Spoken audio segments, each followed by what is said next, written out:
Hey, kids, do you like professional wrestling? We like professional wrestling, don't we, Chris?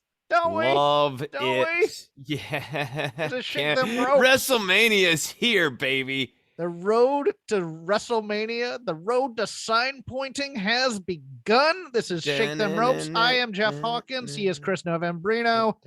He's the DJ. I'm the rapper. Uh, a little bit of behind the scenes stuff. I've gotten some tweets, Chris, asking with the Bengals win, which I will tell you about being there live for in a moment. That this is a Voices of Wrestling Super Bowl coming up because one Joe Lanza is a big fan of the Rams franchise and myself, as you can see, as I am decked out in Bengals colors, am a fan of the Cincinnati Bengals, and I'm here to tell you, people, I am not going to trash talk at all about this game. I am more scared than anything else. I don't want to get blown out in a Super Bowl. I don't, I don't want to be embarrassed. Any cocky Bengals fan you find is one that's come on the last 3 years because people who have been historical fans of this franchise know that the bottom can drop out at any time and it's back to decades of futility. So, no, maybe if he invites me on to the football intelligentsia, I'll talk a little X's and O's, but no, I will not be engaging in a trash talk war with Joe Lanza, cross brand for promotional consideration. I'm sorry if Chris, if you're upset that hurts the ratings. No, I'm not upset about it. Like, look, here's the thing about the Rams. They're a trash team. Rams fans are garbage people of a lower caliber. Ethics, not really a thing for Rams fans, historically speaking. Don't do this to me. No. I had a friend who was a Rams fan, and I found out, and I scorned them from my life. And I told them, "Sir, you are omitted. I omit you from my life." You. No, it was a fascinating thing because I yearn for hot crowds in wrestling, and let me tell you something. That Arrowhead Stadium is the truth. Man, You know what's not a hot crowd? Rams fans. It's actually kind of true. just an ugly people. A lot of showbiz types and a lot of selling your Ugh. tickets to the opposite team, but went there, was loud. Don't know if you followed the story of the game at all, Chris, but if you didn't, I'll let you know what happened. The Chiefs got up to a 21-3 lead before the first half or before the end of the second quarter was done. It eventually was 21-10 at halftime, but there was a lot of despondency on my part, but there was also my brother who is a Chiefs fan and Chiefs season ticket fan and granted me this ticket as long as I traveled out there. There was dancing and high-fiving and a lot of trash talking going on in your boy. And your boy was maintaining a stoicism that's only seen on the comedy stage sometime when he's up there with a jackass doing the kind of the same thing. I had an older man who passed by me at least 3 times taking his son to the bathroom. Every time he passed, sorry about your loss. Sorry about your loss. And I'm just taking this and taking this and taking this. And then sometime in the third quarter, the Bengals clawed back and tied the game at 21-all. In the fourth quarter, they kicked a field goal to go up 24-21. The Chiefs then tied it at the end of the regulation, not getting into the end zone. And the Bengals, in overtime, after intercepting their star quarterback, won the game 27-24 to get to the Super Bowl. And at that moment, I was overcome with emotion, which some of you, the likes of which some of you will never see again from me. A loud primal scream came from me as I was watching. Could not find that older gentleman who kept on harping on me all game about sorry about your loss. It was an awesome live sporting experience, given that I won. If I had lost, I'd be heartbroken. But at the same time, it was just one of those things where I don't even think this could have been scripted by pro wrestling. And that's why real sports is oftentimes better at telling stories than actual storytelling. But thank you all for your thoughts and comments on the Twitter sphere. It was a fun time. And no, I don't think I'm going to the Super Bowl because the cheapest ticket in is $5,000, and I don't think I want to spend that scratch. But I got a stock portfolio. I might sell some things, but if I do, I'll tell you that story later. But yeah, that was my trip to Kansas City. Chris, thank you for indulging in my self-indulgence.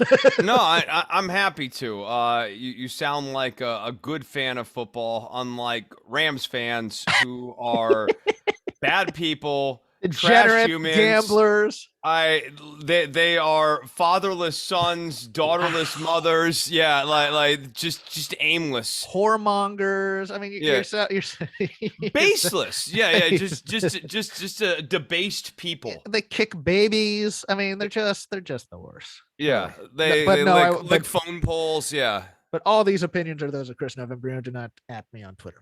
No, feel free to at me. I don't give a shit. Yeah, please, by all means. You all love me. I can't wait to hear about it. Getting into the wrestling news, World Wrestling Entertainment had by far its most successful year financially in 2021, taking over $1,095,174,000 in revenue and having $179,843,000 in profits.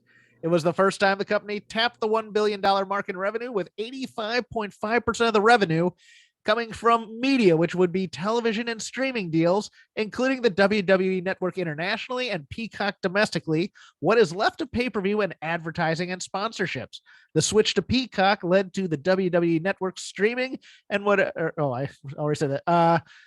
The switch to Peacock led to the WWE Network streaming around the world, and that revenue increased from $185,667,000 so they made $1 billion to $215,404,000 in 2021. Look, this is a podcast usually dedicated to critiques of the storytelling, the product itself, not the business metrics itself. And any podcast that you listen to that tells you, oh man, this poor creative, WWE might be in trouble with it, turn them off. Unsubscribe from them. McDonald's makes crappy burgers, but they are a huge hit worldwide. I'm somewhat baffled, but you know what? I think this is a little. It's not quite the McDonald's analogy. I'm with you. Like, look, we do criticize the writing a lot. Because this is a show that's focused on what is good and what's bad. What is successful and what is not successful is more nebulous. It's more WrestleNomics. Yeah, it's more WrestleNomics. And specifically what is profitable and what is not profitable. Insofar as we ever talk about where creative intersects with the business, and this still remains a big problem despite profitability, is in television ratings. Mm-hmm. WWE's television ratings do continue to decline. And I think a thing that has baffled many of us in the podcasting sphere as well is the seeming disconnect between the profitability of World Wrestling Entertainment as a company and its seeming decline in popularity by every measure I can think of. Like, wrestling is not just uncool, it's about as uncool as any point in my lifetime. It's like 1992, 1993. No, I think you nailed it right there. 92, 93, when WCW was trying to be WWF light and trying to make things into cartoon characters and turn Ric Flair into Spartacus and all these other things. No, I think you're dead on here. And so like I look, give podcasters not maybe 1991.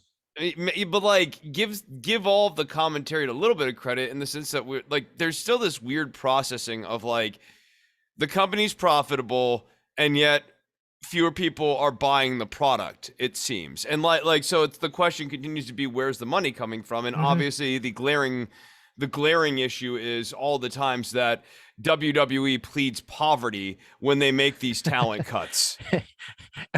Yeah. Hey, budget cuts, kid. Gotta tighten the wallet. Yeah, and on the flip side, I'll work in some of the creative thing. Fightful Select, our friend Sean Ross Sapp, also Bengals fan, One longtime talent said that nothing matters outside of 4 people, quote unquote, maybe, as the vibe that they get. Over a half dozen main roster talent pointed to issues with continuity and nobody else being designed to do anything. Several talent have felt like they're without a voice and are reduced to making pleas on social media. Another talent said in the time they've been there, they've never felt, quote unquote, less heard, and their attempts to speak with Vince McMahon go ignored, met with haste, or sometimes seemingly spitefully go the other way based on their recommendations. We've also heard of several contradictory decisions over the course of a number of months that have reversed course to something the talent had already pitched and had denied prior. One wrestler stated, quote, if you see a complaint with merit and in good faith about something that lacks sense, logic, or continuity, I almost guarantee we have complained too. It just never changes anything. Now, the part that I took from this, one long-time talent, that means that they have re-upped at some point for the next 3 years or the next 3-year deal over and over and over again, and they were expecting something different. Now, my cynicism is always in full overdrive, Chris. You know what I say. I say they sweet talk you into signing the contract, and then they tell you to F off. I don't have a lot of sympathy here, quite frankly, because they don't have to do anything. They are making money hand over fist. Who are you to tell them how to run their business? If you want changes in there, do something about it. Otherwise, yeah, at this point, I'm of the opinion that if you want to have a creative component in your contract, you need to negotiate that item in, and you're a damn fool for thinking that WWE will give you anything. Like, if you want a guaranteed 6-month program, one of the terms you need to negotiate is a guaranteed 6-month program. Yes, that you get authorized. That has a clear start date and a clear end date. If you want long form booking, you need to negotiate it into your contract at this point, because there's just nothing to suggest that WWE cares about doing that, even for its top talent.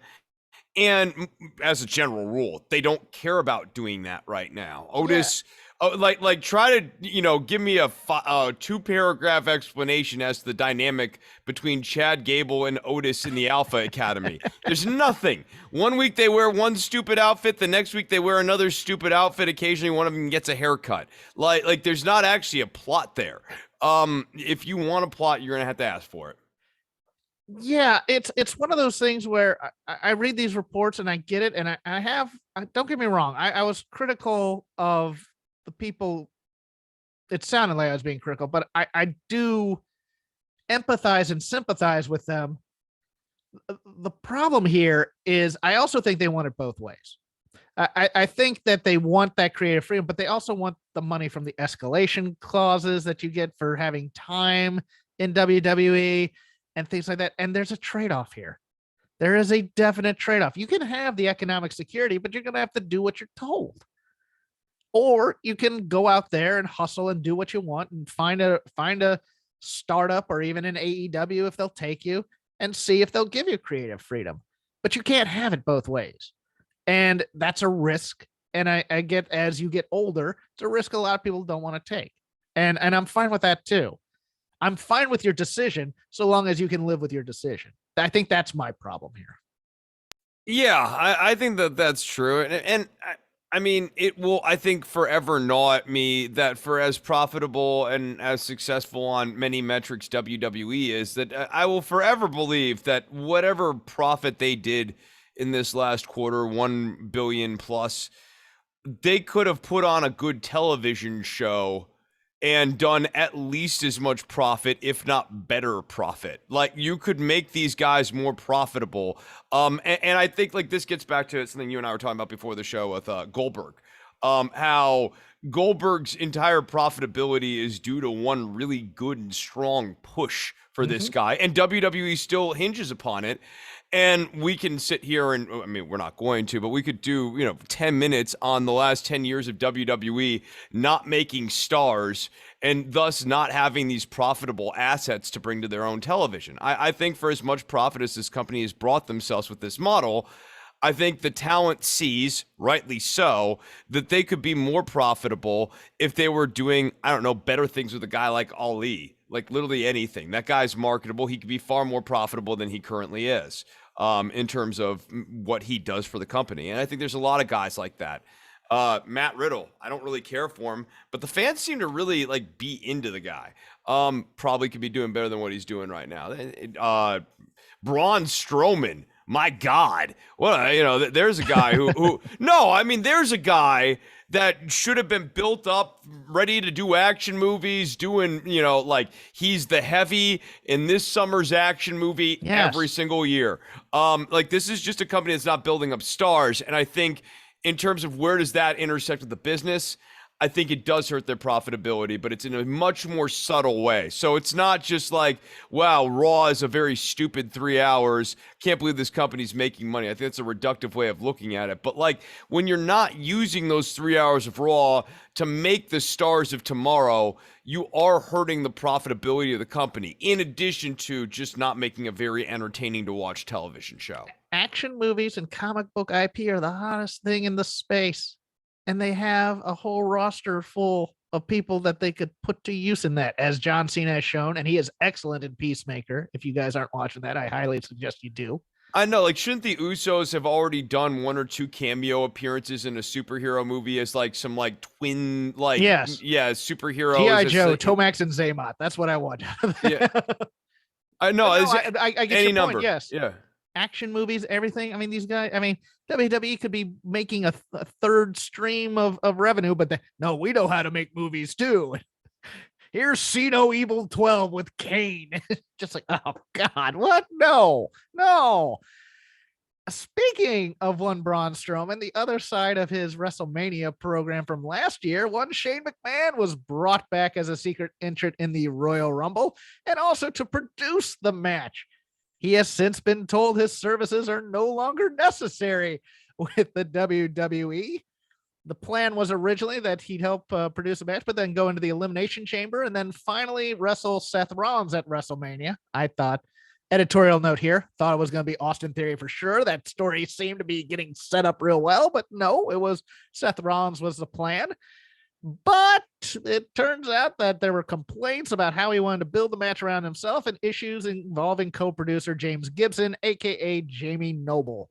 Reading from Dave Meltzer's Wrestling Observer here, quote, others noted that he wanted to build the ending of the match around himself and be a featured player in the match, was visibly very unhappy when his match ideas were shot down by his father, and was not professional with Gibson and talked down to people. There were also disagreements regarding he and Lesnar regarding the closing stages of the match. Jeff's laughing because he's trying to imagine that. And Lesnar pretty much does... Shane wanted to get his shit in a little bit. Yes, and Lesnar... Yeah, no, it's exactly... And Lesnar pretty much does exactly what he wants. But this led to people being told one thing and then another between Shane's ideas, what Lesnar wanted and what Vince wanted. Shane wanted Rollins in there, but that was struck down because of the beating earlier. It was constantly changing all day, and Vince was overruling Shane on his ideas and also agreeing with Lesnar. About the only thing left in regarding him looking good was a spot where he would outstrike babyface and former UFC fighter Riddle. He botched the elimination as well, not going over the top rope and clothesline, so they had to redo that over again. Look, to me, it sounds like a bad idea to bring him in to produce something that you're already in, because of course you want to be part of the star of that, and especially if they've told you you're going to be in the Elimination Chamber and a part of WrestleMania. To like Shane not knowing where his role is in the ecosystem. Like Shane still thinks he's a star. That's the thing in this story that is kind of baffling to me. I thought that Shane had sort of more or less accepted, like, this is where I'm at in this stage of my life, and that's fine. And I did too. Yeah, and so like this, the thing that is baffling to me about this story is like this guy still thinks he's like 32. I'm gonna defend him a little bit here, because look, don't get me wrong. There are two ways you can take being difficult and talking down, and it always depends on who's being told what. Vince brought him in and said, "You produce this match." Or you help produce this match. But also, part of the plan is we're putting you in Saudi Arabia in the Elimination Chamber, and we're going to set you up for a match with Seth Rollins. So if you tell me that, don't get me wrong, I'm not going to book myself to eliminate Brock Lesnar, but I'm definitely going to try and figure out a story to make that make sense so that I have something to do within the Rumble and to set it up nicely. This could be somewhere in between. Don't get me wrong. I can totally see the Shane being petulant backstage because his ideas weren't being met and him wanting to be a megalomaniac. And, oh, hey, I want to outpunch the UFC superstar, which seems like just a bad idea on paper. And trust me, Shane is historical for having bad ideas and creative. It's legendary amongst ex-writers and ex-producers that Shane had some crappy ideas. But at the same time, he should have never been brought in to produce a match when he's not producing on the weekly, quite frankly. And to me, I understand wanting him for Saudi Arabia because he's still, quote unquote, a star from the Attitude Era. But if you're going to have him put a path in there to get to WrestleMania somehow, you have to give him some shine in the match. I get that. But these were just bad ideas all the way around, quite frankly. And the Rumble wasn't anything to write home about as a match either. So no, the Rumble was boring. I think WWE has been circling around the toilet bowl with some of these programs for a very long time now. Like Lesnar and Reigns programs, very long in the tooth with no real intrigue. And this is this is where not being good at long-term storytelling really bites them in the ass. Yes, it would be nice if you could script out something for a year and stick to it for the most part, injuries notwithstanding, but they're not going to do that anymore. And guess what? Don't have to. Point at the scoreboard. Look how much revenue we made. We made over $1 billion last year. You tell me your idea, you stupid writer boy. You know, that kind of thing. I mean, I think that's what's going to keep that's what's going to keep them from actually seeing the basic problems. And even like what's WWE's stock price? It's at 51. It's not like it's good. I mean, if you've been holding better than before. I mean, it was. Like if you've been holding it for 5 years, it's good. But if you've also if you've been holding it for 5 years, you should have sold a couple of years ago when it was at like $100, and it ain't going back there. So we saw tonight Goldberg expected back for the Saudi show. Bayley and Asuka expected back over the next few months, as is Lacey Evans, who's been training for a return. One person who has left WWE, who was released. Brian Kendrick, released by WWE, scheduled to show up on AEW Dynamite on Wednesday, and then was pulled because the internet never forgets. Kendrick said some anti-Semitic things. Let's not beat around the bush there. Alex Pawlowski, our friend at Fightful, remembering the research he did from the bracketology thing for CWC. Still being very disappointed. David Bixenspan helping to broadcast it out to a much wider audience. But yes, Holocaust denialism, things about the state of Israel and earthquakes, reptilians, ran the gamut of just absolutely horrid comments. And Tony Khan pulled him from television. Kendrick, not to condone, but just to mention, very contrite in an apology, admit he said some terrible things. Some vile things, and left it at that. We'll see what happens from here. He hasn't been reformed yet in my eyes. I don't think he can be necessarily. I mean, he might be, but he worked for a number of years after saying this stuff in 2013. And I'm a little speechless, Chris. What do you have to say about this? Yeah, so it's like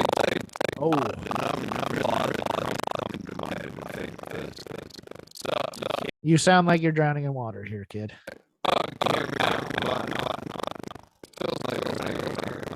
Pausing. So, a story like this makes me think like a number of complicated thoughts. One, I'm amazed that WWE, when doing a background check, never ran into any of this stuff. Or if they did run into this stuff, this is the other thing I was thinking about, maybe that was part of the Eva Marie deal. If you train Eva Marie and you make her halfway passable, we can look past this. If you can make Eva Marie. Oh no, this was something- after he was signed though. This was after. Yeah. Or- Okay. Or not Okay. not the comments, but the Eva Marie thing was long after even the Cruiserweight Classic happened. So the comments were before the Eva Marie thing, is what I'm saying. Oh yeah, long before. So that's what I'm saying, is that essentially I could see a path, perhaps, and this is all conjecture, where WWE basically was like, we'll quietly turn a blind eye to this if you can train up Eva Marie. But I still think it's baffling that like a background check didn't catch this. I will also say that I don't think it's healthy for us as people and as fans to be devoting inordinate amounts of time trying to deep dive all of these wrestlers' lives. I'm not condoning this, and I'm not, like I definitely want to make it clear that I think what Kendrick said is like pretty aberrant and horrible. And like I'm gonna condemn that further in just a moment here, but I'm just at a point in my life where I've got better things to do than to putz around on the internet and look for some horrible thing that somebody said 10 years ago. And I would strongly encourage everyone that you might actually have something more meaningful to do, like someone who loves you, a pet that needs walking, a friend you haven't called in a long time, someone you need to say you're sorry to. Anything could be better than spending your day trying to find dirt on a pundit or a professional wrestler so as to drag them down. I really feel fairly strongly about that one before we move into Kendrick. Okay, yeah, no, and I agree with you, but let me ask you this, because somebody brought up this in my DMs, and I think it's a relevant point. I just can't get on board with it. It's one of those things where they said, well, you remember this was at a time where Kendrick admittedly had a lot of mental health issues and a lot of substance abuse issues and stuff like that. And I kind of go, okay, fine. There's also that part of me, and I talked to you about this off or online as well. I'm like, okay, is there a way where you bring this up to Kendrick and go, do you still believe this crap? And you get an honest answer. Like, is there a chance that somebody has truly repented and changed from all this, as opposed to being accused of it and then saying that, oh yeah, I've changed, just to give lip service? That's what I'm interested in, because look, I'm not the same person I was 10 years ago. I've made actually major changes in my life to how I was 10 years ago. Yeah, you're a lot meaner to me now. No, you deserve it, but okay. No, that's fine. That's fine. But you know what I'm saying here? It's one of those things where it's like, don't get me wrong, the Joey Ryan jailhouse conversion to Christianity bugged me a bit, but at the same time, as a person of faith, I can't really question that.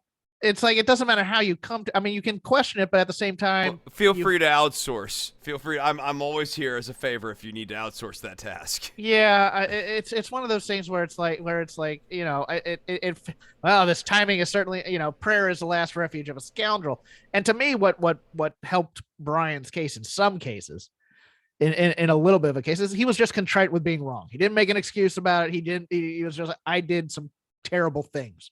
To the point where even Sabu goes, "What you say, bro?" And he goes, "Oh," like that online, which was a hilarious exchange. But it's one of those things where it's like, if you bring this stuff up, how can you even be sure somebody's changed anymore? That's the weird thing to me. Yeah. With regards to Kendrick, look, I'm not saying that Kendrick didn't have serious drug issues. That's pretty well documented. I think everyone who knows Kendrick's background knows that this is a guy who's got some issues. He said some things. I'm even willing to believe he doesn't believe those things, or that there's a path where potentially he didn't really believe them at the time, and that they were the fuel of drugs. But even playing it up for video. But the thing is, in order for me to be able to really believe that, not just be willing to believe that, in order for me to really believe that, I would need to have seen Kendrick basically at some point do a shoot interview where he was like, dude, like when I was on drugs, I was saying all sorts of crazy shit. I used to think that the aliens are like, and I'm not saying he doesn't need to be like go into the Holocaust Museum with the Anti-Defamation League. I'm saying like I literally just need Kendrick going like, bro, drugs will screw up your mind. I used to think that they were reptilians that like controlled the government. I used to think that they were aliens and shit. When I was on drugs, I was not in my right mind. Right. If Kendrick was saying that for me would not quite get me all the way there to on the anti-Semitism stuff, but would get me pretty far along to going like, dude, like, okay, the guy had a drug problem. He wasn't thinking straight, like, especially if you've ever known anyone who's like had a methamphetamine addiction or like one of those kind of more intense drugs, messes with your brain. You're seeing stuff and thinking stuff that just isn't true. But we haven't seen any of that from Kendrick. And while I think the tweet that he put out was fine. On the wrestling scale, it was on the upper end. Let's put it that sure. way. I'll give it a 6.5 out of 10 on the wrestling scale. But like then it's the timing, right? He's saying this because he got caught. I mean, this is the guy who feels really bad that he hurt his wife after he's been caught cheating on her. I won't go that far. Because maybe he doesn't even remember this stuff. I mean, it was a shoot interview from I think 2011. So it's okay, like then this was a fantastic time for him to disown anti-Semitism. Okay. Like if he doesn't even remember it, like I mean, especially given the climate, we've had an anti-Semitic church attack here in the last month or so. Like this is in the news. It is something that people are legitimately concerned about. And beyond all of that, like, this is not what Kendrick said. You have like Whoopi Goldberg's comment from like a week ago, and then you have Kendrick's comments that are like way worse. Yes. Like, you know, it's he has a lot of work to do here in order for me to believe that he changed. And I'm with you. I don't know that there's actually a path where I'll believe fully that he doesn't believe that the Jew Illuminati is secretly controlling things. He would need to do a lot of work. Continuing with the news, Dean Mutati, 35, best known as Mojo Rawley, noted that he nearly died from COVID in 2020. He said his issues got so bad that he is still not 100% nearly 2 years later, but has recovered enough to say that he will be returning to professional wrestling. I think that's good news. I always liked Mojo. I thought he was athletically gifted and very smart. I'd like to see what he does on the indies. Hopefully COVID has not permanently damaged him. That's my fear here. And it would probably be before we even knew what COVID was or, you know, had any ability to get a vaccine. So it was 2020. So yeah. Also on the COVID list, Bobby Horn, who used to wrestle as Mo of Men on a Mission, is in intensive care due to COVID-19 complications. He had a kidney transplant. I think he's just immunocompromised from all that. I don't know his vaccination status or not, but say a little prayer for old Mo from Men on a Mission.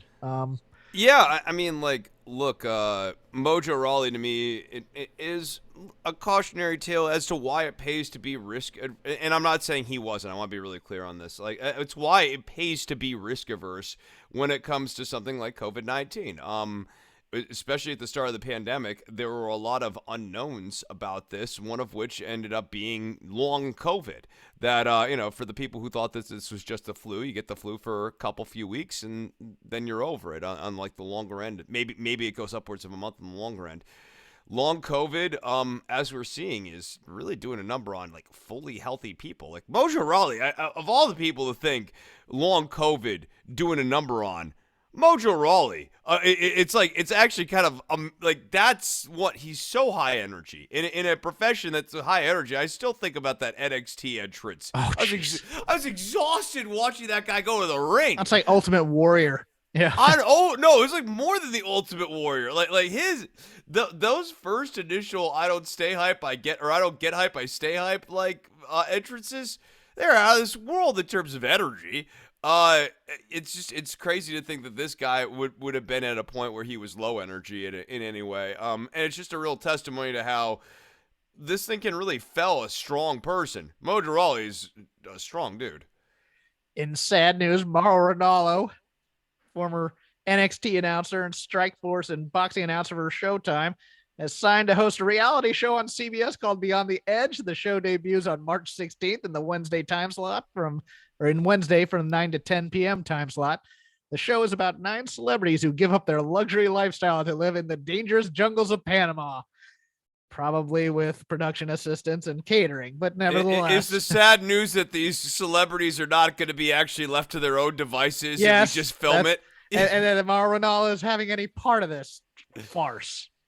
I'm so ashamed. Anyways, ratings news. WWE SmackDown last Friday, 2,217,000 total viewers, 0.56 in the demo. Rampage, 601,000 total viewers, 0.25 in the demo. Raw, 1.87 million and 0.47. It had opened with 2.1 million, but only did 1.6 for the promise of Ronda Rousey coming out to announce their WrestleMania opponent. NXT, 619,000, only 170,000 in the demo. Dynamite, 954,000, 0.35 in the demo, the lowest total in 18 to 49 viewership since December 15th. What stands out to you? Anything? AEW being low was surprising to me, especially for MJF Punk. Yes, and we'll get into MJF Punk here. I mean, I guess the other big one is Ronda Rousey not being a driver. Having negative ratings with Ronda Rousey, as in like ratings attrition, is a bad sign. Because like we have seen when someone's actually legitimately a celebrity like CM Punk, that actually can move the needle. And with Ronda, it's really interesting how her star has fallen over the last like 4 years. We've seen the stance. We've seen Ronda already. The newness is gone. I'm gonna be honest. Once Ronda lost, and when she lost 3 in a row and then left the UFC, she wasn't as hot of a star as she could have been had she just left the UFC undefeated, and that was a problem. But yeah, I mean, it's bringing out the celebrity we've already seen kind of thing, as opposed to somebody new. I didn't think it was all that unexpected, and also we'll get to it in the Lazy River. I just don't think she's a very good professional wrestler either on the acting or the technical side, but that's me. We'll get into that in a little bit. We will open up the Lazy River of wrestling criticism with ice cold Royal Rumble takes. We're going to have a little bit of a chill, a little bit of a polar bear party, jumping into the ice water of the Royal Rumble, which happened last Saturday. Watched most of it on a plane. It was a lousy pay-per-view. I'm going to be honest. I did not enjoy I enjoyed certain aspects of it, but like I was really digging Roman Reigns and Seth Rollins. I loved the Shield entrance. I loved the story of the match. I thought it was a very well done match. I thought it was really, really good up until the Charles Robinson holding up the arm and placing it on the rope. And it just, the air on this pay-per-view all went out. The soul of this pay-per-view all went out on that aspect where they tried to sell that as Seth reaching a rope when he was lifting the arm for 3, when it was really Charles Robinson putting his hand on the rope. The other thing I liked Becky and Doudrop, but it was in the death spot. And it just, the crowd couldn't get it over. And to be honest, Becky's questionable heeldom didn't help. Or Jeff Goldblum school of acting on the 2 count, because every time there's a 2 count, it's the grab the chin, grab the head, put both hands in the thing. I'm thinking of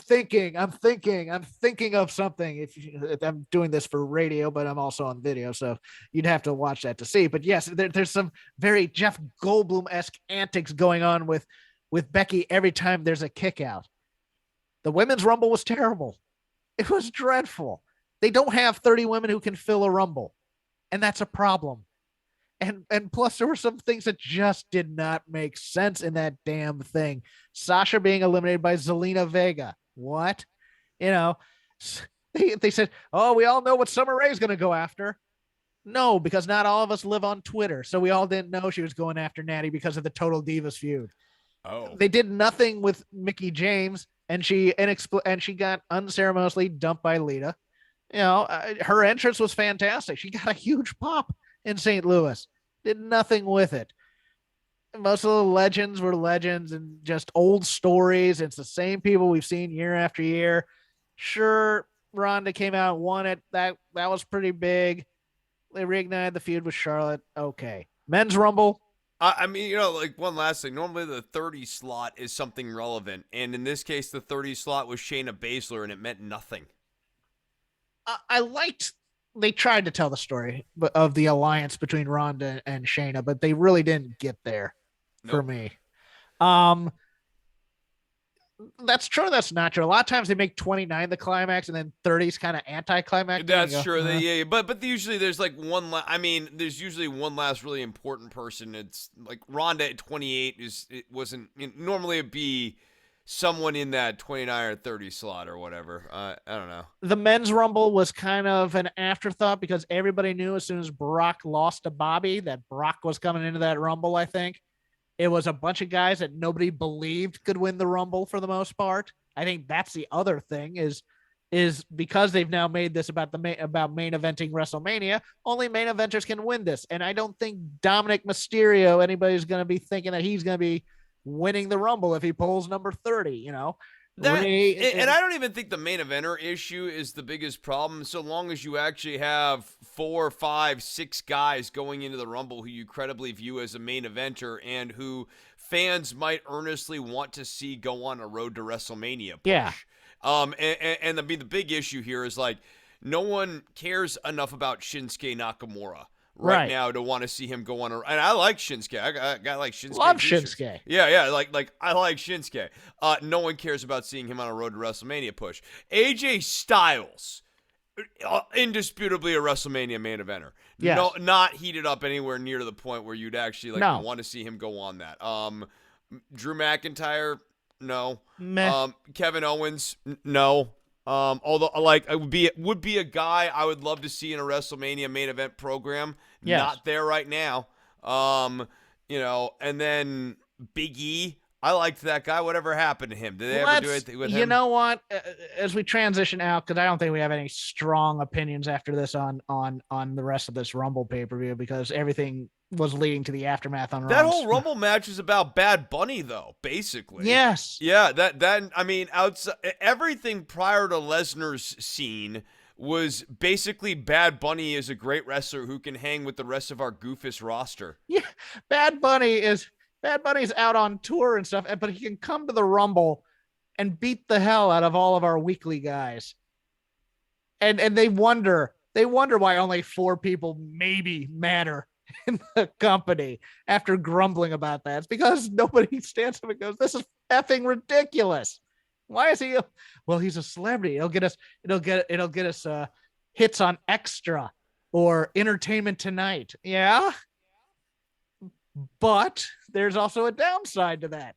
It also makes you look dumb because you are a trained professional and you are getting beat by this guy who's in storyline just a celebrity off the street. So yeah, I get wanting the celebrity rub, but at the same time, there's a cost to that. Big E, was he? I mean, can we agree he was kind of done dirty? I mean, he is, after day one, the way he was unceremoniously pinned there and the way he was treated in this Rumble, I don't see a second belt coming for him. Gotta tell you. Do not see a second singles push for him, do you? I don't. It's stunning to me. I think you and I both see this guy as a star. They don't. Yeah. They don't. It's never been more obvious because like everybody put their hopes in him. And, we were critical of Big E's kind of attitude towards it, at least on screen, in terms of the, hey, being funny is what got me here and stuff. And we were just screaming, no, no, no type of things.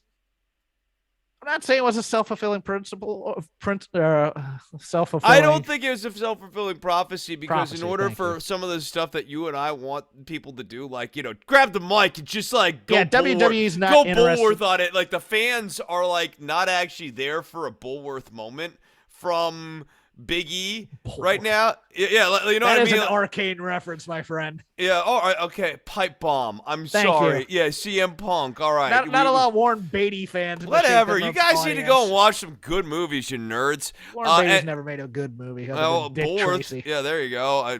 Dick Tracy. That's not good. Dick Tracy was not a good movie. Dick Tracy was a big movie. Yes. Totally different. It was Bugsy was all right. Bugsy was okay. It was like, but it was like not that good of a movie. Red stinks. They just like really marketed the hell out of that. Bullworth. Point being, like you and I want these Bullworth moments, Hawkins. We want wrestling, is what we want. Right, but like the fan, and part of the formula there is that the fans have to want that too. There is no sense of hijack for as shitty as Raw is right now. There is no hijack Raw movement going on. Fans don't care enough to force the issue on a guy like. So I don't. They want to see the hits. They want to see the hits. When we go back to Big E, then like, what do I tell this guy? Well, then you just do this, and the fans will. No, they won't. They're not going to do anything. So he just has to go out there and read the stupid. I love being funny in hello Cleveland. Yeah. Scream the name of our city. Say, don't you dare be sour. Clap for your New Day and feel the power. Skip down there, throw pancakes, kiss babies. And no one will boo you, but no one will love you. Yeah, and then get off the stage because we're gonna start chanting RKO because we want to see somebody get hit with an RKO, and then we'll go home happy. And wrestling is awesome. Yeah, what they want, what we want are two different things. But yeah, I will let you start the lazy river, sir. Well, I was really excited when I watched SmackDown tonight. I have very few things that really, like you were talking about the Bengals earlier, and how like you're gonna let out a primal scream, and I was thinking for me, there's like just not that many things in this world of ours, this tiny and yet so big world of ours, that could still get me to achieve that level of joy. But tonight on SmackDown, one of those few things started to come into the horizon, and Hawkins, there are a few moments in wrestling that I've wanted for a long time. Obviously, the gun match, where there is one gun and the competitors have to fight over it. The winner is the one who uses the gun. Big firearms enthusiast, Chris Novembrino. No, I'm just a big fan of the gun match. I think it's the most pure form of competition. But the other thing that I've long wanted is a match where both competitors use a spear so that we could arrive at the point where both rev up to spear each other. And tonight when Bill Goldberg, his music came on, I was like, yes, one step closer. As he inched closer to Roman Reigns, I was like, spear. Hawkins, we're going to get it. Two men spearing each other in the middle of the ring in the Kingdom of Blood, Saudi Arabia. Didn't we have that? Didn't we have something? Because Edge uses a spear too. We want to have Edge, Goldberg, and Roman Reigns do like a crisscross crash convergence. We could add Bobby Lashley. And Drew, doesn't Drew McIntyre also do a spear? Or no, no, he doesn't. Bobby does. Bobby does. Yeah. You get four-way crisscross crash, baby. Four spears. They said it couldn't be done. They said it couldn't be done. They said it shouldn't be done. And then the world ends. And then that's how the world ends. It's four professional wrestlers doing the same move to each other at once. And then I would mark out the heavens open. And I'm gonna stay on SmackDown just for a quick note, and then what I wanted to get into. My quick shout out. It's Madcap Moss. People doing his material, one of whom friend of the show, but there are others.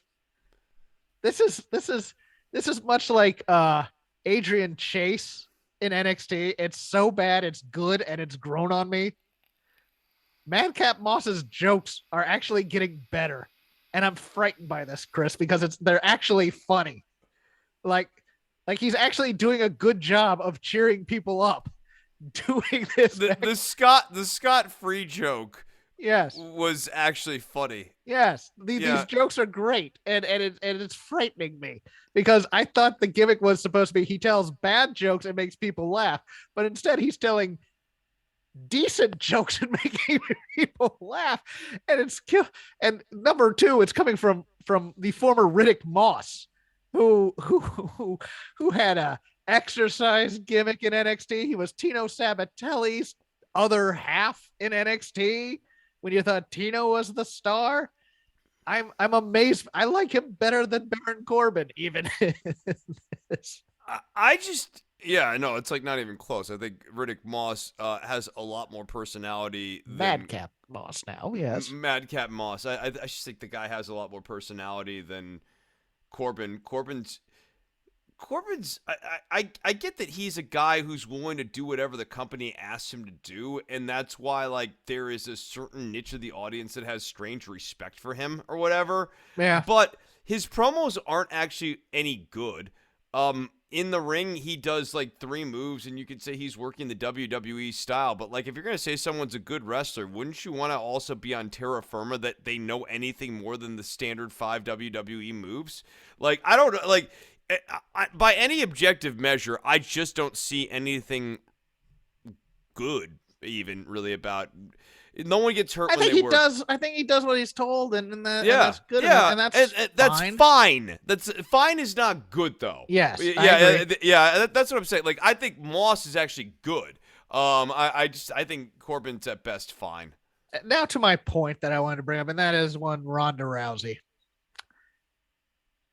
Ronda's tete-a-tete with Becky was bad.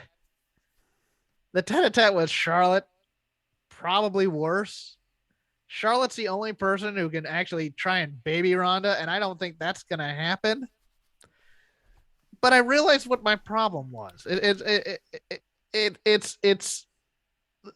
She's not a very good actress, and I think we saw that when she tried to do movies, but at the same time, do this. Watch a 6-year-old who's upset about not being allowed to get a toy, and then listen to Ronda Rousey cut a promo, because that's what it is to me. It's the same. Like, you don't think that? Yeah, that kind of patter that she has is that of a child who is throwing a bit of a temper tantrum because she wasn't getting what she wanted. Not coming off as tough, although it was better tonight than it was against Becky, because in Becky, she's doing that while saying preposterous things like, I'm the axis on which this company revolves. And you're just, what? That's not, all we want to do is see you break women's arms. Okay, that's all. And they kind of got to there tonight, but at the same time, I'm just like, she's not an endearing personality that people can get behind. People get behind her because, she was in UFC. And I think this might be the year, depending on how long she stays. Like, towards the end of the last run, people were turning on her during her promos. And because they were long-winded, they were full of gobbledygook. They were just bad. I think this crowd, this program, I said it before, has the potential to be like the Lesnar Goldberg program that got booed out of Mania. This might be that. It's a dangerous thing they're playing, and because they're not going to be going to Becky immediately, and I think people are going to want it. Yeah, I think the Ronda babyface push, the reason it lost steam is that the reason it worked in the first place was all premised on new car smell. People and Stephanie. Right. I'd say and Stephanie. And Stephanie was a good foil, but there was a lot of intrigue about wanting to see Ronda Rousey finally wrestle. Yeah. And people were very there and very excited. She stayed in UFC a little too long, but like not so long that she was stale by the time she hit WWE. But after we saw Ronda wrestle the first time, and then after we saw Ronda win the championship, and WWE not having a great long-form story for her to tell as the champion once she won the championship, where's the desire for the fan to see her get the belt again when they don't even necessarily no one has a signature moment from her championship run that they're trying to get back to. And again, if you want to convince someone we want to see this person be champion again, it's like, oh, you remember when Sting was holding the title above his head and how good that felt? Don't you want to see Sting win the belt again? Yeah, I remember that. I want that moment again. There is no moment that we want for Ronda Rousey to get back to. And so then I think the other issue is once the new car smell's gone, and once we've blown through the first title run, and also she doesn't have like great heels to really work against because Ronda needs to be overbooked in order to really be credible. Part of the problem too for Ronda was that there was no monster heels for her to really work at the time. So she has to work either Charlotte or Becky, and really like a Ronda character works better if Nia Jax could wrestle. Or she gets in there and she ends up destroying Bayley and Sasha, which is how they built her up for these, two good wrestlers who can carry her to a good match. Right. And really what she needed is, Awesome Kong not available. Yes. Nia Jax couldn't really do it, but like Tamina couldn't do it. No, Ronda needed that essentially. Yes. She needed a bunch of Vaders to come in and be the person that how's Ronda going to get past this one? Needed to basically be our story of the month for 6 months. The absence of that, I think, made it not very exciting to see Ronda fight because you just assumed she was going to win. The Ronda matches, I don't think she's as bad as some people say. Because I've seen her do good work. I'm not saying I said she was a bad wrestler. That's probably a little bit strong. She's good in spots, but it's not one of those things where for any length of time she's telling a coherent story. No. And the promos, they stink. They're real bad. They're real bad, and they've never been good. And I'm with you. Like, she's just so naturally a heel. She's so easy to dislike, and I actually think, in terms of booking her strongly and getting her back to presenting her as a world beater, having her be like this smug person who wins all the time and like doesn't really care about how they win and everything, I think would actually do a lot for her to get her swagger back, much more so than whatever she's doing right now. I actually think, like, against the Beckys and the Charlottes of the world, why not have the fans adore Becky, since they already want her to be babyface anyways, and have Ronda be the heel who's just like, I'm sick of your goofy sunglasses. I'm sick of you, Rebecca. You're a joke. You're not like, you're not big time. You're like not even a star, dude. Like, you couldn't get landed on a television show. And basically just run down WWE for the WWE fans and let the WWE fans get behind their Beckys, Charlottes, Baileys, and Sashas. Yeah, have her be UFC Ronda. Yeah. Visiting the promotion. And that would give Vince enough things to run down about UFC because he doesn't like UFC. Your turn. Where do you want to go? Man, where do I want to go? Let's do MJF Punk. Where were you on this match? I really liked this a lot. I loved the first third. The first third was pure NWA worldwide, straight out of '87, Dusty versus the Horseman style thing. Kick, punch, heel bouncing all around on the rope spot type of thing. Punk playing Dusty Rhodes, the 20 punches in the turnbuckle, the finish with that came after, but like the first finish with the tape around the net that dropped and they restarted the match. The Dusty finish there, straight out of old school territory wrestling. I absolutely adored this. The last 2/3, I thought it got a little long-winded there, but I liked it. I liked the match a lot, quite a bit. I know you have some reservations about MJF though. Yeah. Okay. So I think I'm with you on the first third. The general structure of this match was fine. For me, the issue here is execution. And I'm not just talking about MJF trying to do the Bret Hart figure four around the turnbuckle and like falling and instead like humping a leg on CM Punk or anything like that. I'm talking about that MJF is kind of a 2 or 3 chord song at best. And for the first third of the match, the 2 or 3 chords that the guy plays, they work. Kick, punch, target a limb, be a jerk. That'll get you through 7 to 10 minutes as a heel, any era. Totally works.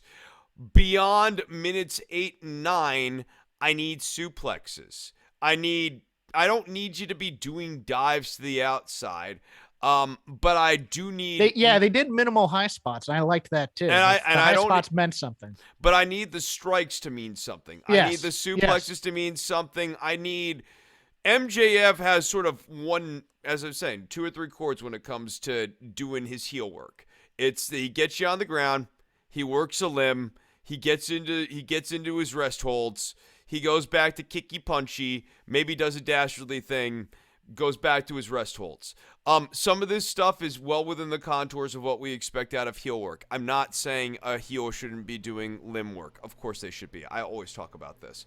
But in a 38-minute match, which is what this is, I need my heel to be doing a few devastating power moves. I need my heel to be doing some strikes where I'm like, oh shit, damn. Trying to hurt the guy. Yeah, I needed to be like, oh man, he really waylaid CM Punk a few times. Yeah. And like, I never felt that. I get that same comic And especially booky- for a match of this caliber where it's based on a hate feud. Yeah. Yeah. That to me was what was missing. It was well structured, well worked. That part fine. I actually, the structure's great. I mean, the way that they seeded the Pepsi plunge into the match in a way that was earned and was not just merely fan service, although of course they're doing it as fan service in Chicago and everything. I thought all of that was fine, but yeah, after the dusty finish, I thought the match went a little bit long in the tooth.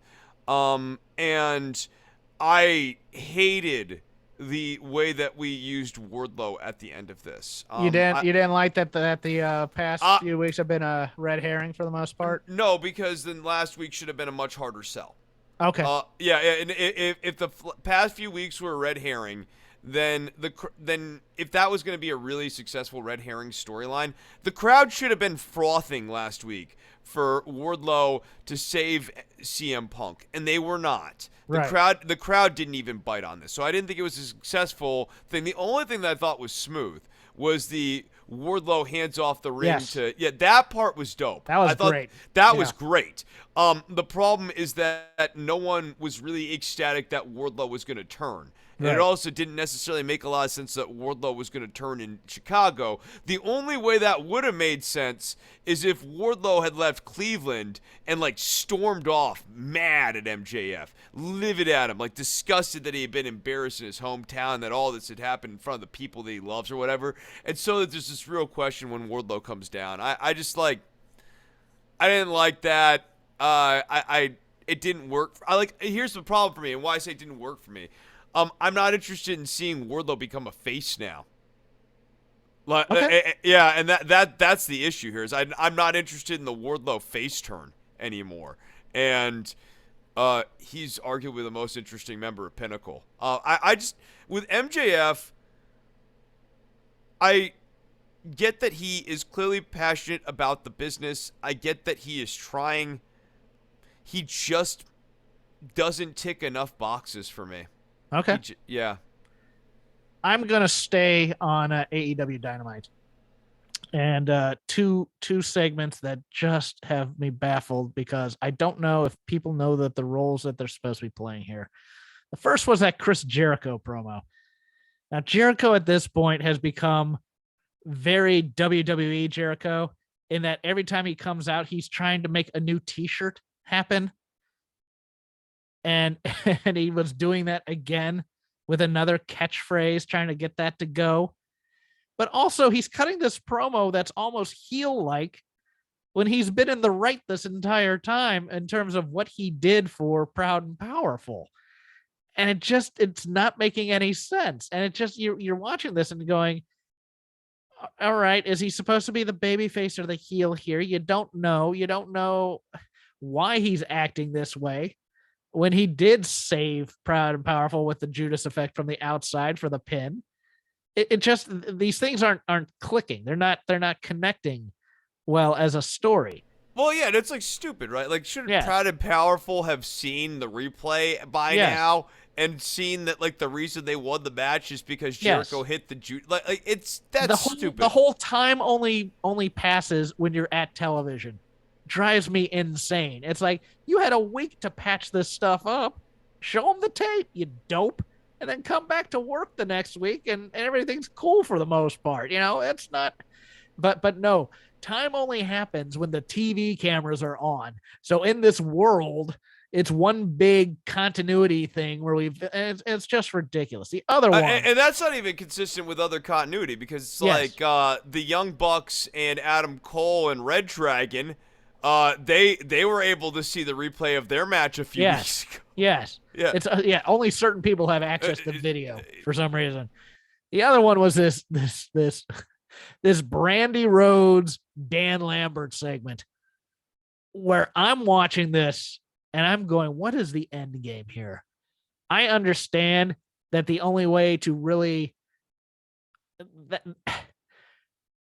Lambert is coming out and saying some very good lines. Don't get me wrong. I like them, but Brandi, who I think Cody is still trying to be the babyface, I don't know, comes out, heels on the crowd immediately with the Cleveland Chicago bit, is healing on Lambert, who is getting cheered here. I hated the Josh Alexander line because nobody watching AEW really knows who Josh Alexander is unless they follow all wrestling. Don't get me wrong. I like Josh Alexander a lot. I like Monster Mafia / The North a lot as a team.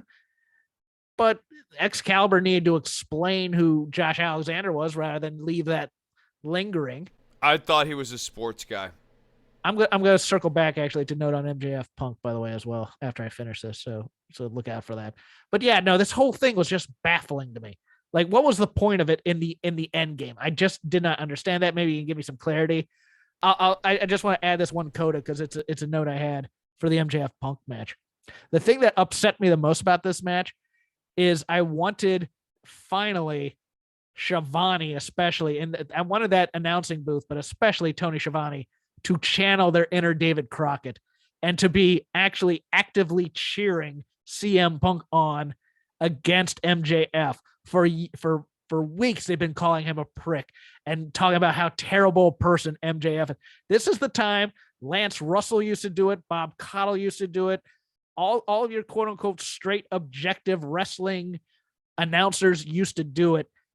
They sometimes drop the objectivity to cheer on the babyface against the heel, and I wanted this throughout the match. I only got it sporadically, and instead they kind of laid off that, and I was a little bit upset by that. Yeah, no, the direction should have definitely been given to Schiavone that, like, you need to be continuing to ramp up the intensity. It should start off with little snide comments about MJF at the beginning in the first 10 minutes of the match, and then then someone gets on the phone. All right, Tony, a little bit more.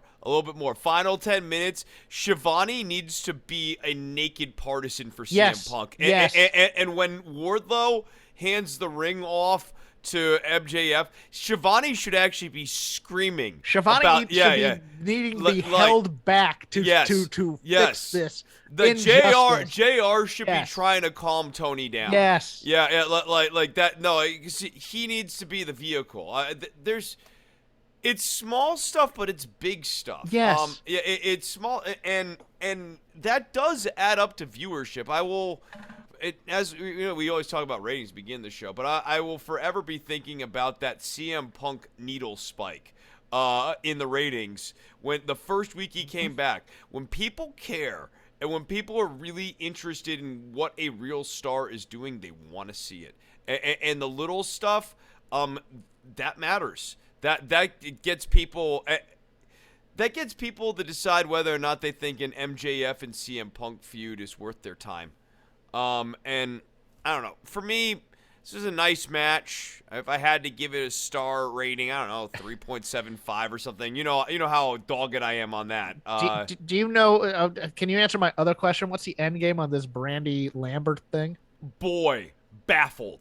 Because like she comes out and she's healing hard, and then Lambert comes out and he's like doing two things. One, he's like reminding the crowd you should hate him.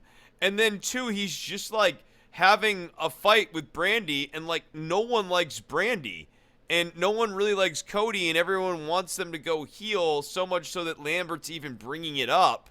And the weird thing, once like Lambert brings up, hey, you should go heel, it's basically a death zone for the other person. It's like that's like, breaking the fourth wall that I can't. Yeah. No, it's like an improv thing where it's like, don't you see the yellow octopus in the room now? Like and like now everyone has to work around the yellow octopus. Once you say we all want you to go heel, either Brandi goes heel to the approbation of the crowd finally, or does not go heel, and the scene stalls. And what Cody and Brandi have chosen repeatedly, inexplicably, is to do this, no, we're not going to go heel thing. Scene stalls, but they're like, no, we have a third way. Third way is here. And the third way is we're not going to go heel, and we're going to even tell you that we're not going to go heel. So not only are we going to stay like annoying Hulk Hogan in 1995 babyface, even though everyone's booing us, we're going to go, brother, I know you're booing me right now, but I still love you, Jack. Yeah, double reverse thing. It's like, all right. Okay. All right. Cool. No, this Brandi Lambert thing, Paige is gonna get Paige Van Zant's gonna get babyface during this match. No one's gonna boo Paige Van Zant. How do we have two people of moderate MMA skilldom, although Ronda being much more so on that on both shows now? How do we have this happening? This is just. Anyways, it's your turn. Okay, it is my turn. Only good thing in NXT 2.0 GPA is the Creeds and Diamond Mine. At this Imperium?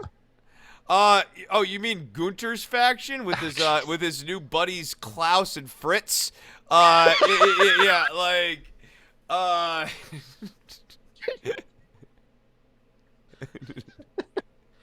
Now I want that.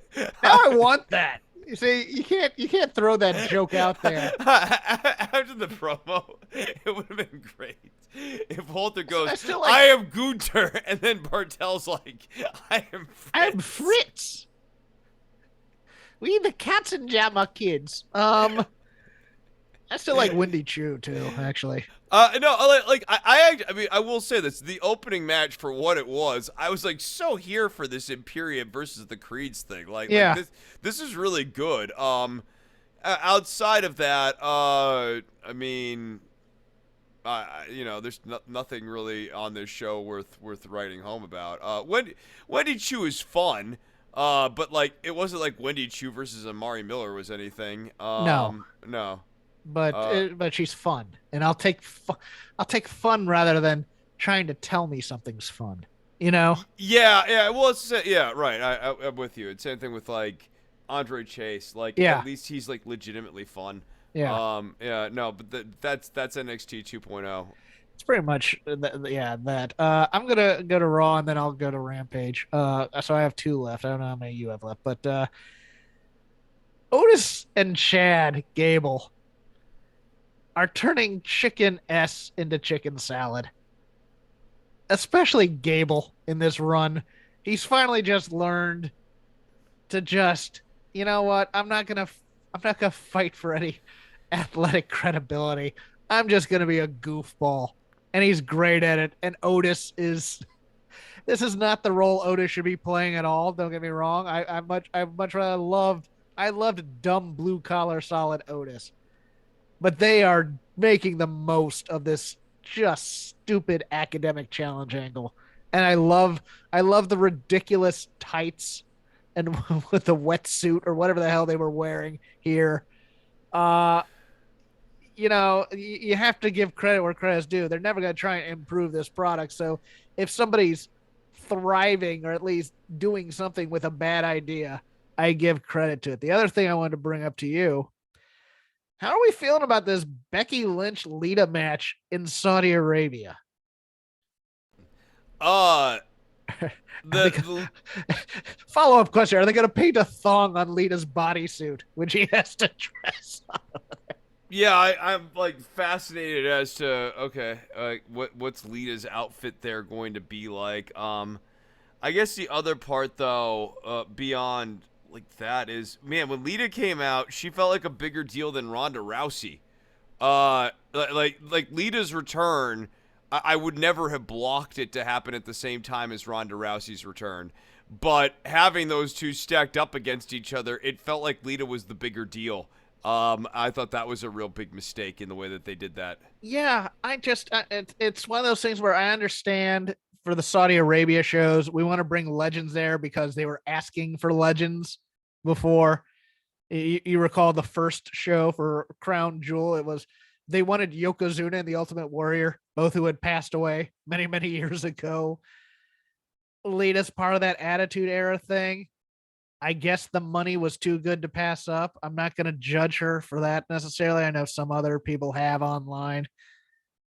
It's a hell of a payday to go to Saudi Arabia for that for one night's worth of work and first class flight.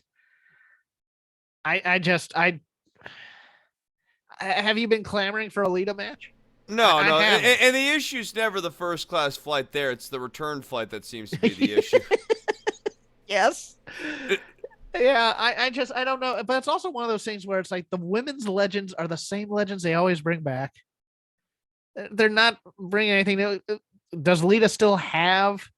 I mean, look, I wasn't the biggest Lita fan when she was at her peak because I knew she did great stunts, but she right, yeah, she wasn't a good promo. I never thought that she actually did great stories or anything. She was just always good. She was popular. And she was a super good worker. I mean, good worker, understood how to do the spots part of it, but like there were other key character elements to her that were kind of missing for me. See, you liked her work more than I did. That's probably the issue I'm having right now because I thought it was like she had her 5 moves and then that was about it for me personally. But yeah, I think that dynamic's gonna be interesting. The build here.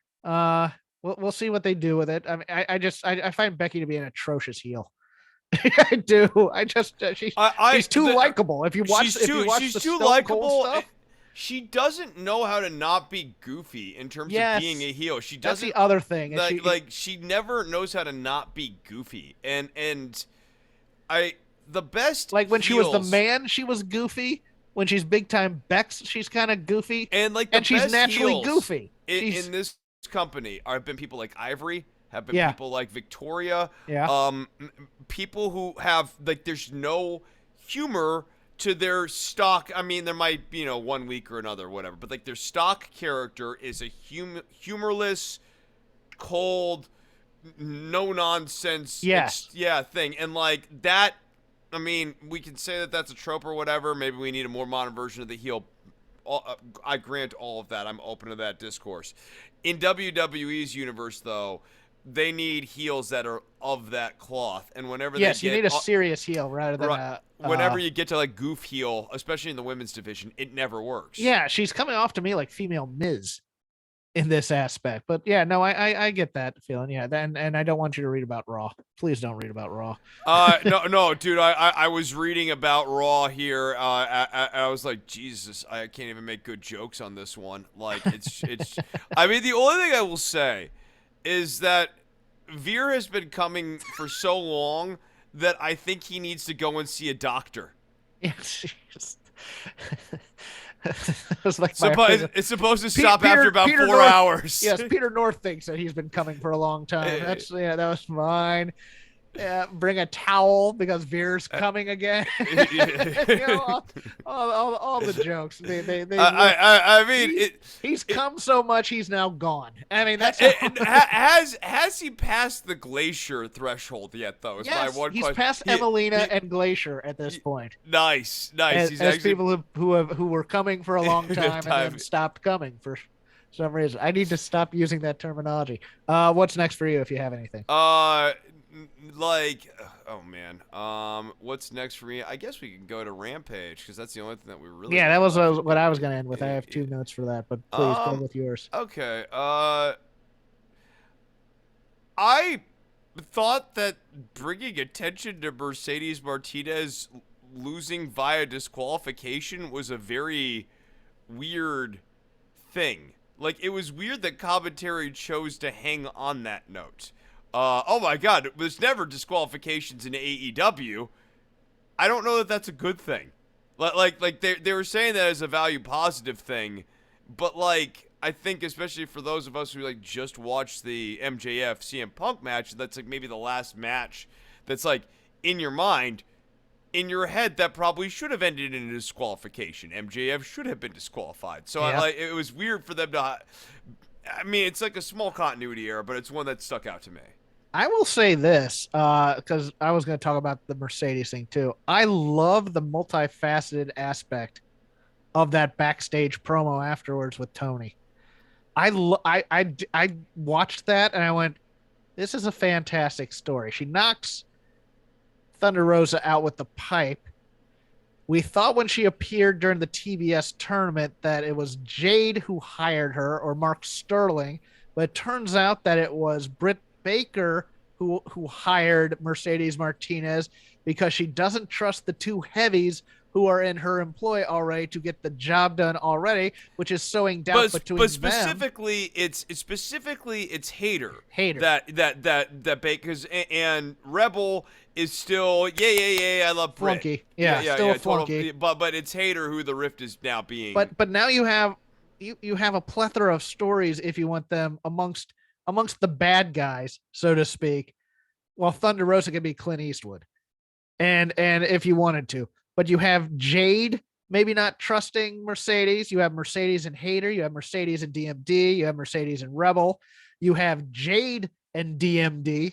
You have, because of what Mark Sterling did in terms of the check and stuff like that. I think this is the kind of storytelling I want for heels sometimes, and I kind of dig this quite a bit. I mean, I think what might happen is Hater ends up signing with Rosa in order to take on the others, which is fine. You have that as an option. You also have the option that eventually all the other baddies just turn on Mercedes here, and that they have, I mean, not a coexist angle, but at least a okay, Mercedes is going to help get revenge on the people who punked her, but she doesn't like Rosa still. I mean, you have lots of ways you can go with this, and they all interest me, quite frankly, because I really like Mercedes Martinez a lot, and a lot of the other players here. Yeah, I mean, look, all the major players I think very highly of. Thunder Rosa, Britt Baker, Mercedes Martinez, and I think that you have enough strong players here to support Jamie Hayter, who maybe needs a little bit of work, but I think can be carried to a good match. Jade Cargill now making jokes about how green she is in the ring. Oh, yeah, like no, but like Jade, you're like actually stinky. Like you're stinky bad. I mean, you look like $1 million, but like your wrestling skills, I wouldn't pay $1.50 for them. my other note was just I loved the end of that Lethal Starks match. That was smooth. Boy, wasn't it? Man, I had that note too. Jay Lethal, especially considering it's like a Rampage match and everything, like absolutely over delivered for the slot, and that like finish. Him and Starks, just really great chemistry, really nice match, just really enjoyable. That and I know I'm down on NXT 2.0 GPA, but like the Creed and Imperium match, this is a classic for what it was award, but for what it was, that was exactly what it needed to be. Same thing with this Rampage match. This is not going to change your life. It's not meant to be like a Meltzer scale 5-star match or anything like that. Good. Nice finish. Jay Lethal did a real nice job here. Dante Martin's spot was good. Yep. I liked the jumping to the outside and there's no water in the pool spot. I thought that was a great spot. That was really just good. Stands and stares at him. That was so great. Yeah, so good. Yeah. I'll end with one other thing. I did watch some classic wrestling this week from my youth, and it just did not hold up. I watched the 1988 Bunkhouse Stampede finals. I'm going to talk to Joel Pearl about it over on Fightful Overbooked. There's a Bobby Eaton versus Nikita Koloff singles match. There's a Flair versus Hawk match. And there's a Larry Zbyszko versus Barry Windham for the Western States Heritage title match. And all of them are snoozers. And it's so unfortunate. And then they have the Bunkhouse Stampede finals, which it sounds good at the time. We're going to have a Bunkhouse Stampede. and we're gonna put it in a cage. And the way to get them out, get people out of the match is to throw them through the door or over the top of the cage. And you're like, if you're 15, that sounds like a great idea. You watch it in practice, it's like, this has no logic to it whatsoever. It was terrible. It was the show that they put on. They were putting on pay-per-view, and the first Royal Rumble was counter programming for it on USA as a free show on USA. So for historical context, talking about the Royal Rumble, I'm going to go on there and talk about this show. It was dreadful. Avoid it. Go watch a Bunkhouse Stampede. That's real. That you know, if you can find it like on a TV, like there's a worldwide with one on it. But don't watch this one. This thing was dreadful. And I will end the lazy river of wrestling criticism there. This has been Shake Them Ropes. You can follow me at Crap Game 13. You can follow Chris at DWATG. You can just follow the show at Shake Them Ropes, all one word. We are part of the Voices of Wrestling Podcasting Network. Please listen to all our podcasts. The Flagship with Joe and Rich. There's no feud there with Rams fans at all. The Rams fans would need to be able to listen to a podcast that's 60 minutes and their attention span only goes about 10 seconds. Also, I use pretty big words on a regular basis. Rams fans, they like the small words. They like 6 letters. Like Wordle. Wordle's the best thing that's ever happened for Rams fans because their vocabulary only goes up to 5 and they can now count all the words on their fingers. The thoughts of Chris Novembrino do not reflect the thoughts of this show, but he has a show where he can express his opinions. It's called Don't Worry About the Government. He's going to tell you about it now. Yeah, this one's my forum, Rams fans. You guys suck. So real quickly here, Rams fans, you don't have to listen to this. It's going to go right over your head. But real quickly here, I just want to say, Hawkins, over the last week, I have read a number of stupid comments when it comes to cold weather. Many of them probably written by Rams fans, morons.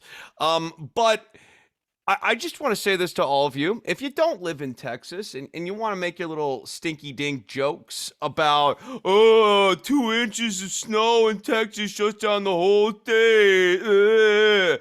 Yeah, no, I get it. A lot of my fellow state people don't know how to drive or they're idiots and they think their truck, because they saw like a Montero commercial back in 92, is like going to handle the cold weather and that. Like a rock. Yeah. They put on a Bob Seger mixtape and they think that they can drive in the ice. No, I get that that's a problem. They're dopes. But you also have to remember, you Rams fan acting people, that the infrastructure in the state is not weatherized for the cold weather. So the pipes, the electrical like cables and stuff, lots of different things could fail. So don't be a jerk. Don't be like a stupid fan of the Rams are in Los Angeles, right? Do Rams fans even know? They just go down to a warehouse and they think they're watching a football game every Sunday. It's great. It's a wonderful thing for a Rams fan. Anyways, point being, don't make light of people who have been going through these freezes. When they happen out here in Texas, we do legitimately get scared.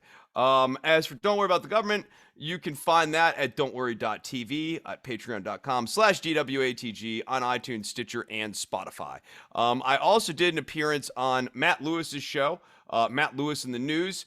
I taped that like literally earlier today. I think that will be out Monday or something. I'm talking about Ukraine and foreign policy risks. The new Don't Worry About the Government's on Ukraine too. May have one more pass on it, and then I'll move on to some new topic here next week. Ukraine, I craned. We crane. That was actually the name of the episode, Hawkins. Oh, was it? Yeah, we all crane. Damn it. See you next week.